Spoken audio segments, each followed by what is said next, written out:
چین نے اچانک اپنے ریگستان میں 12 لاکھ خرگوش چھوڑے۔ دوستو، جب بھی قدرت کے کاموں میں چھیڑ چھاڑ کرنے کی بات آتی ہے تو چین پہلے نمبر پر آتا ہے، چاہے وہ 100 کروڑ چڑیوں کو ایک ساتھ مار کر ایکو سسٹم کو تباہ کرنا ہو یا پھر انڈسٹریلائزیشن کے چکر میں جنگلات کا صفایا کرنا ہو۔ لیکن چین نے اب ریگستان میں 12 لاکھ غیر ملکی خرگوش چھوڑ کر جو داؤ کھیلا ہے، یہ چین کو آباد کر دے گا یا پھر پوری طرح سے برباد کر دے گا؟ ریگستان میں یہ خرگوش تڑپ کر مرنے کے لیے چھوڑنے کے پیچھے چین کا سیکرٹ پلان کیا ہے؟ آج کی ویڈیو میں ہم اس بارے میں جانیں گے، لیکن اس سے پہلے ہم تاریخ کی سب سے بڑی خرگوش کی آبادی کے انسیڈنٹ پر نظر دوڑاتے ہیں۔ خرگوش کی اس نسل نے آسٹریلیا کو بری طرح سے تباہ کر دیا تھا۔ یہ تقریباً 1850 کی بات ہے۔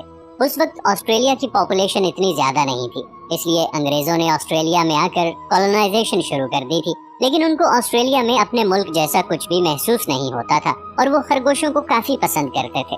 اس لیے سال 1859 میں تھامس آسٹن نام کے ایک انگریز کو اس کے یورپ میں رہنے والے خاندان نے 13 یورپین ریبٹس تحفے میں بھیجے تھے۔ اس نے خرگوشوں کو اسٹیٹ کے بیک یارڈ میں چھوڑ دیا۔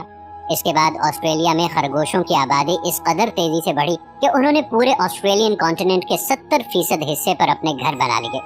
آپ کو یہ جان کر حیرانی ہوگی کہ محض 60 سال میں ان 13 خرگوشوں نے اپنی آبادی بڑھا کر 10 بلین کر دی تھی۔ خرگوشوں کی آبادی تیزی سے بڑھنے کی وجہ یہ تھی کہ وہاں پر انہیں مارنے کے لیے کوئی شکاری موجود نہیں تھا، یہاں تک کہ حالات اتنے خراب ہو گئے کہ ان خرگوشوں نے آسٹریلیا کی ساری فصلیں تباہ کر دی۔ آسٹریلیا کی سرزمین سوائل میں تبدیل ہونے لگی، خرگوش رہائشی علاقوں میں بھی گھسنے لگے۔ یہ چپکے سے لوگوں کے گھروں میں گھستے اور وہاں تباہی مچا دیتے تھے۔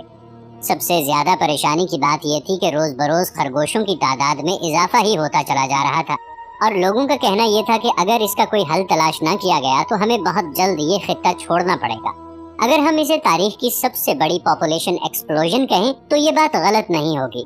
یہ ہر سال 80 میل کے علاقے کو اپنے انڈر لے کر ہر سٹیٹ ہر جگہ تک پہنچ جاتے تھے، یہاں تک کہ کچھ علاقوں میں بارڈر فینس بھی لگا دی گئی تھی اور زہریلی گولیاں بھی پھینکی گئی تھی کہ جنہیں کھا کر خرگوش مر جائیں، لیکن کوئی بھی طریقہ کارگر ثابت نہ ہوا۔ یہ خرگوش گڑھے کھود کر اپنا گھر بنا لیتے، اس لیے کسانوں کو یہ حق دیا گیا کہ وہ ان کا گھر تباہ کر سکتے ہیں، لیکن اس سے بھی کچھ خاص فرق نہیں پڑا تھا۔ کچھ لوگوں نے تو یہ تک کہہ دیا کہ خرگوشوں نے ہم پر حملہ کرنے کی کوشش کی ہے، کیونکہ یہ وائلڈ ریبٹ تھے، تو جب ان کو کھانا نہیں مل پاتا تھا تو یہ خرگوش چڑچڑے ہو جاتے تھے اور حملہ کرنے میں دیر نہیں کرتے تھے۔ تبھی آسٹریلین گورنمنٹ نے ایک سنگین فیصلہ کیا اور چند وائلڈ ریبٹس کو پکڑا اور ان کے جسم میں میکزوماٹوسس نام کے ایک وائرس کو انجیکٹ کر دیا، پھر ان خرگوشوں کو جنگل میں چھوڑ دیا۔ یہ وائرس خرگوشوں میں ایک ایسی بیماری پیدا کر دیتا تھا جس سے تڑپ کر ان کی موت ہو جاتی تھی۔ بہت سے ممالک نے آسٹریلیا کے اس فیل کی بہت مذمت کی، کیونکہ آسٹریلیا پہلا ایسا ملک تھا جس نے جان بوجھ کر جانداروں میں یہ وائرس پھیلایا تھا، لیکن آسٹریلیا پر کوئی اثر نہ ہوا اور وہ کئی سال تک خرگوشوں میں وائرس انجیکٹ کرتا رہا، اور اس طرح وائرس ایک خرگوش سے دوسرے خرگوش میں منتقل ہونے سے بہت سے خرگوش مارے گئے۔ اس طرح آسٹریلیا میں خرگوشوں کی تعداد کم ہو کر 1 بلین تک رہ گئی۔ ایک وقت ایسا آیا تھا کہ آسٹریلیا کے جنگلات میں صرف مرے ہوئے خرگوش ہی دکھائی دیتے تھے۔ بچے ہوئے ریبٹس نے اس وائرس کے خلاف اپنے امیون سسٹم کو ڈیولپ کیا، اب ان کے جسم میں اس وائرس کا کوئی اثر نہیں ہوتا تھا۔ یہ دیکھ کر وہاں کے سائنٹسٹ لیب میں ایک اور وائرس بنانے کی کوشش کرنے لگے۔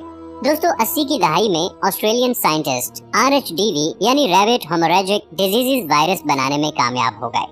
یہ وائرس ریبونوکلک ایسڈ سے بنا ہوا تھا۔ جب خرگوش اس وائرس کی زد میں آتے تو بے سدھ ہونے لگتے اور 48 گھنٹوں کے دوران ان کی موت واقع ہو جاتی۔ سال 1996 آتے آتے اس وائرس کی وجہ سے 96% ریبٹس کی موت ہو گئی اور آسٹریلیا میں صرف 200 بلین ریبٹس رہ گئے۔ ان کو قائم رکھنے کے لیے انہیں جنگلوں میں ہی رکھا گیا۔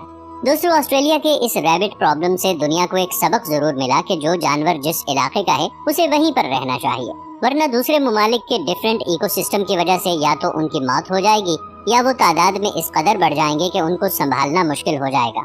لیکن یہ سب جاننے کے باوجود چین نے ایسا رسکی قدم اٹھایا ہے جو یا تو اسے آباد کر دے گا یا پورے طریقے سے چین کو برباد کر دے گا۔ جی ہاں، ہم ریگستان میں 12 لاکھ خرگوش چھوڑے جانے اور اس کے پیچھے چین کی کیا منصوبہ بندی ہے اس کے بارے میں بات کر رہے ہیں۔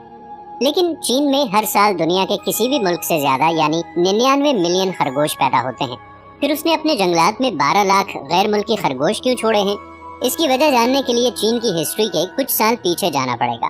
1950 کی دہائی میں چین کے ایک کسان ماؤ زیڈونگ نے گریٹ لیپ فارورڈ کے نام سے ایک کیمپین شروع کی تھی، جس سے ملک میں ایگریکلچر اور انڈسٹریلائزیشن کو بڑھانے کے لیے 5 سال کی منصوبہ بندی کی گئی تھی۔ اس کا ایک حصہ فار ایول کمپلین تھا اور اس کی ٹیگ لائن تھی کہ انسانوں کو قدرت کو مٹھی میں کرنا ہوگا۔ اس کے تحت ماؤ زیڈونگ کی منصوبہ بندی تھی کہ وہ ساری ایسی چیزوں کو جو کھیتوں کو نقصان پہنچاتی ہیں ان کا جڑ سے خاتمہ کر دیا جائے۔ اس کے لیے انہوں نے جو سب سے پہلا کام کیا وہ یہ تھا کہ انہوں نے چڑیوں کو مارنا شروع کر دیا۔ انہیں کھیت کے پاس جہاں بھی چڑیاں نظر آتی تھیں تو وہ زور زور سے برتن بجانا شروع کر دیتے تھے کہ چڑیا کھیت تک پہنچ ہی نہ پاتی تھی۔ ان پر گولیاں برسائی جا رہی تھیں، ان کا شکار کیا جا رہا تھا۔ آپ کو یہ جان کر حیرانی ہوگی کہ جو سب سے زیادہ چڑیوں کو مارتا تھا گورنمنٹ ان کو انسینٹیو دیا کرتی تھی۔ ایسا اس لیے تھا کہ چین کے کسانوں کا یہ ماننا تھا کہ یہ چڑیاں ہماری فصل کا 1 سے 2% حصہ کھا جاتی ہیں، لیکن انہوں نے اس چیز پر دھیان نہیں دیا کہ چڑیاں فصل کے ساتھ ساتھ ایسے کیڑے مکوڑے بھی کھا جاتی ہیں جو پورے کھیت کو تباہ کرنے کی طاقت رکھتے ہیں۔ یعنی کہ ایک طرح سے چڑیاں چین کے لوگوں کی فصلوں کی حفاظت کرتی تھی اور یہ قدرت کا ایکو سسٹم بنا ہوا تھا۔ دیکھتے ہی دیکھتے چینیوں نے چین میں موجود ہر چڑیا کو مار دیا۔ اس طرح کیڑے مکوڑوں اور چوہوں کی تعداد بڑھنے لگی اور ان سب جانداروں نے مل کر کھیتوں کو تباہ کرنا شروع کر دیا۔ یہ دیکھ کر چینیوں نے زہر چھڑک کر 1.5 بلین چوہے، 200 بلین مکھیاں اور 24 بلین پاؤنڈ انسیکٹس کو مار دیا، لیکن اس کا اثر کھیت میں لگے اناج پر بھی پڑا اور چین کا ایگریکلچر بری طرح سے تباہ ہو گیا۔ اس سے وہاں اگلے 4 سال تک قحط سالی پڑی رہی۔ کروڑوں لوگوں کی جانیں گئیں اور کئی جنگل سوکھ کر ریگستان میں تبدیل ہو گئے، اور اس غلطی کا نتیجہ چین آج بھی بھگت رہا ہے۔ آج سے تقریباً 30 سال پہلے 90 کی دہائی میں چائنا کا ریگستان 7.1 ملین اسکوائر کلومیٹر بڑا تھا، جو کہ اس ملک کی کل زمین کا 5.9 ملین اسکوائر کلومیٹر کا تقریباً 5واں حصہ تھا۔ لیکن سال 2015 آتے آتے چین کا ریگستانی علاقہ 62.2 ملین کلومیٹر تک پہنچ گیا۔ اس کے علاوہ چین کی 44% زمین ویران ہونے کے عمل میں پہنچ چکی تھی، یعنی زمین بنجر ہو چکی تھی اور ریگستان آہستہ آہستہ اپنی حدود سے بڑھتا جا رہا تھا۔ اس طرح چین میں بارش کی کمی ہونے لگی، گلوبل وارمنگ اپنے عروج کو پہنچ چکی تھی، پانی کی کمی ہونے لگی، شہری علاقوں میں ہجوم بڑھنے لگا کیونکہ گاؤں میں رہنے والے لوگ شہروں کی طرف ہجرت کرنے لگے۔ یہ دیکھ کر چائنیز اتھارٹیز کے پیروں تلے زمین نکل گئی، کیونکہ اس ڈیزرٹیفیکیشن کی وجہ سے چین کو ہر سال 54 بلین یون یعنی 63,400 کروڑ روپے کا اکنامک لاس ہو رہا تھا۔ وہیں سے چین کی 30% عوام یعنی 40 کروڑ لوگوں پر بوجھ پڑ رہا تھا۔ مگر ایسا ہی چلتا رہتا تو اگلے 300 سال میں چین ایک بنجر ریگستان میں تبدیل ہو جاتا اور اس کی اکانومی فرش پر آ گرتی۔ اس طرح چین نے بنجر زمین کو جنگلات میں بدلنے کا پروجیکٹ شروع کیا۔ اس میں 3 سٹیپ فالو کیے جانے تھے۔ پہلی تکنیک فارسٹری تھی۔ اس کے تحت چینیوں نے 3 لاکھ ایکڑ ریتلی زمین پر جنگل بنانے کے لیے وہاں پر درخت لگانے شروع کیے جو ریتلی زمین پر اگ سکیں۔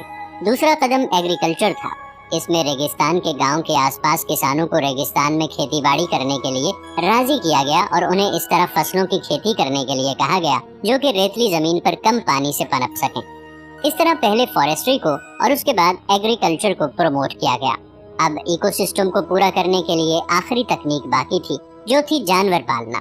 چین کے ریسرچرز نے برسوں تک ریسرچ کی کہ جنگلات میں ایسا کون سا جانور چھوڑا جائے جو نئے ایکو سسٹم میں پنپ سکے اور اپنی تعداد بھی بڑھا سکے، اور ان جانوروں کو پالنے والے کسانوں کی آمدنی کا ذریعہ بھی بن سکے۔ پھر ریکس نسل کے ریبٹس کو چنا گیا تھا، کیونکہ چینی لوگوں کو خرگوش کھانا بہت پسند ہے۔ اس طرح ان کو پالنے والے کسان ان کو بیچ کر کچھ پیسے بھی کما سکتے تھے۔ اس نسل کے خرگوش کی یہ خاصیت تھی کہ یہ گھاس کی جڑوں کو تراشتا ہے اور زمین کی مٹی کی کھدائی کر کے سرنگ بناتا ہے اور زیر زمین جا کر گھاس کی جڑوں کو کترنا شروع کر دیتا ہے۔ خرگوش کے اس طرح کرنے سے زمین اور زیادہ پھلتی پھولتی ہے، اور جب زمین زرخیز ہوگی اور زرخیز زمین پر جو بھی بیج گرایا جائے گا وہ خود بخود اگنے لگے گا، اور یوں جنگلات کا مسئلہ بھی حل ہو جائے گا۔ خرگوشوں کی اس طرح کھدائی کرنا ایک طرح سے ہل چلانے کا کام ہے۔